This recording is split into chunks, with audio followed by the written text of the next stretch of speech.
In the mid-18th century, long before he became the first president of the United States, George Washington was a young and ambitious officer in the service of the British colonial administration. He was only 22 years old when a single decision he made in the forests of the Ohio Valley set into motion a chain of events that would ignite a global conflict. This is the story of how George Washington, inexperienced and eager to prove himself, played a critical role in the outbreak of the French and Indian War, a war that soon expanded into a worldwide struggle known as the 7 Years' War. The stage for this confrontation was the vast, contested interior of North America. In the early 1750s, the British colonies were concentrated along the Atlantic coast, their population growing rapidly. To the west, New France claimed a sweeping arc of territory stretching from Canada down the Mississippi River to Louisiana. Between these two spheres lay the Ohio Valley, a rich and strategic region coveted by both powers. The British viewed the Ohio Valley as a natural direction for westward expansion. Colonial companies, backed by powerful Virginia interests, sought to survey and settle this land. At the same time, the French regarded the valley as essential to linking their northern and southern territories, securing their fur trade routes, and protecting their alliances with indigenous nations. Tensions were inevitable. Both empires issued competing land claims, and both began dispatching military forces to secure their positions. In 1753, the Lieutenant Governor of Virginia, Robert Dinwiddie, resolved to challenge French claims. He selected George Washington, a young major in the Virginia militia, to deliver a formal message to the French commander at Fort Le Boeuf, near modern-day Waterford, Pennsylvania. Washington's instructions were to demand that the French withdraw from the Ohio Valley. It was a dangerous and difficult winter journey through hundreds of miles of wilderness. Washington completed his mission successfully.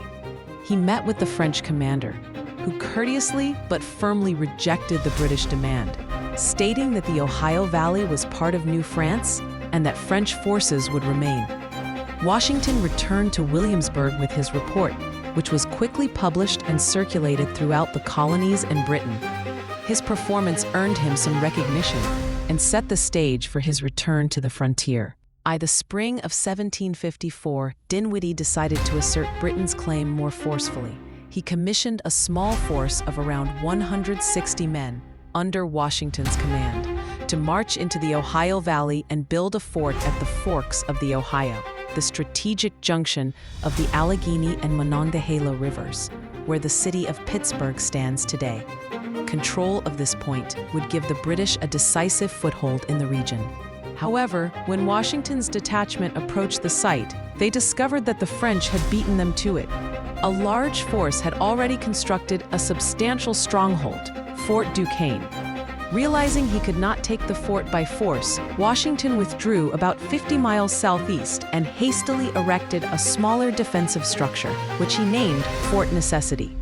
Despite the name, the fort was poorly sited on low ground and inadequately fortified. It would soon become the stage for Washington's first military disaster. While establishing his position, Washington learned of a small French party encamped in the woods not far away. This group, numbering about 35 men, was led by Joseph Coulon de Jumonville, a French officer on a diplomatic mission. His orders were to find the British presence and formally instruct them to leave. The French regarded this as a peaceful diplomatic mission. The British, however, viewed it with suspicion. Washington, accompanied by a group of Mingo warriors led by Tanacharison, known to the English as the Half-King, decided to confront this French detachment. Early on the morning of May 28, 1754, Washington and his combined force approached the French camp near what is now Jumonville Glen in Pennsylvania. The details of what happened next remain debated, but most accounts agree that Washington's men opened fire, initiating a brief skirmish. The French, taken by surprise, quickly surrendered. Jumonville and several others were captured. What followed turned this tense encounter into an international incident. Tanacharison approached Jumonville and, according to multiple reports, struck him with a tomahawk, killing him on the spot. Some accounts claim Tanacharisin declared, "You are not yet dead, my father," before delivering the fatal blow. Whether meant as personal vengeance or political statement, Jumonville's death transformed the affair from a diplomatic encounter into what the French would describe as assassination. Washington's role in the killing remains unclear. He neither ordered nor prevented Tanacharisin's action. However, as the commanding British officer, responsibility rested with him. The French later claimed that Washington's force had ambushed and murdered a diplomatic envoy, an accusation that would have grave consequences. News of the skirmish quickly reached Fort Duquesne. The French were outraged. Jumonville's brother, Louis Coulon de Villiers, led a substantial retaliatory force of several hundred men toward Fort Necessity. Meanwhile, Washington, aware that a response was coming, attempted to strengthen his position, but Fort Necessity was poorly constructed, exposed to the surrounding woods, and vulnerable to attack. His men were inexperienced, supplies were limited, and rain began to fall, turning the area into a muddy quagmire. On July 3, 1754, the French and their indigenous allies surrounded Fort Necessity. They positioned themselves in the forested high ground and opened fire. Washington's men returned fire, but their muskets and gunpowder were quickly soaked by the rain. The battle lasted for most of the day, with the French maintaining a steady and accurate assault from concealed positions. By evening, Washington recognized that further resistance was futile. The French offered terms of surrender. The document was written in French, a language Washington could not read fluently. Through interpreters, he believed he was agreeing to a standard withdrawal. In reality, the document contained a clause in which Washington accepted responsibility for the assassination of Jumonville. Unaware of the exact wording, Washington signed the agreement. His troops were allowed to retreat with their weapons, but Fort Necessity was abandoned. The French made immediate use of the signed surrender. In their diplomatic communications, they presented it as proof that British colonial forces had deliberately attacked and murdered a diplomatic envoy in a time of peace. This portrayal outraged the French government, hardened positions in Paris and London, and escalated the conflict far beyond the Ohio frontier.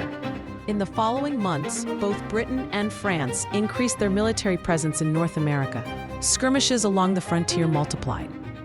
By 1756, open warfare had spread to Europe, where Britain and France confronted each other directly. Their allies joined the fray, and the conflict expanded across multiple continents, from the Caribbean to India, Africa, and the Philippines. This became the 7 Years' War, a struggle so widespread that many historians regard it as the first true global war.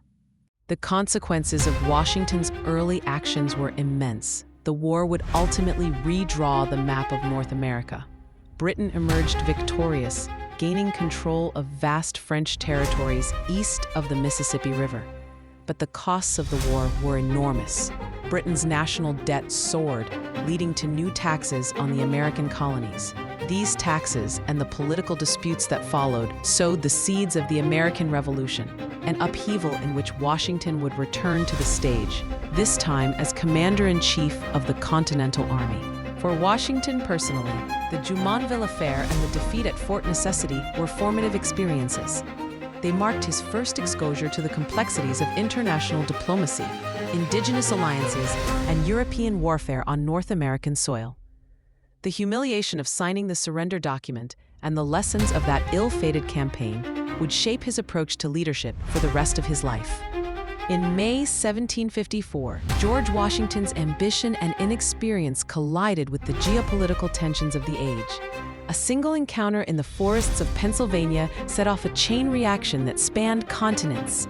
The death of Jumonville, the surrender at Fort Necessity, and the diplomatic fallout that followed stand as a stark reminder of how local actions can ignite global consequences. What began as a frontier skirmish became the opening spark of the 7 Years' War, a war that reshaped empires, redrew borders, and paved the way for the emergence of a new nation. And at the center of that spark stood a young officer, unaware that his decisions would echo across history.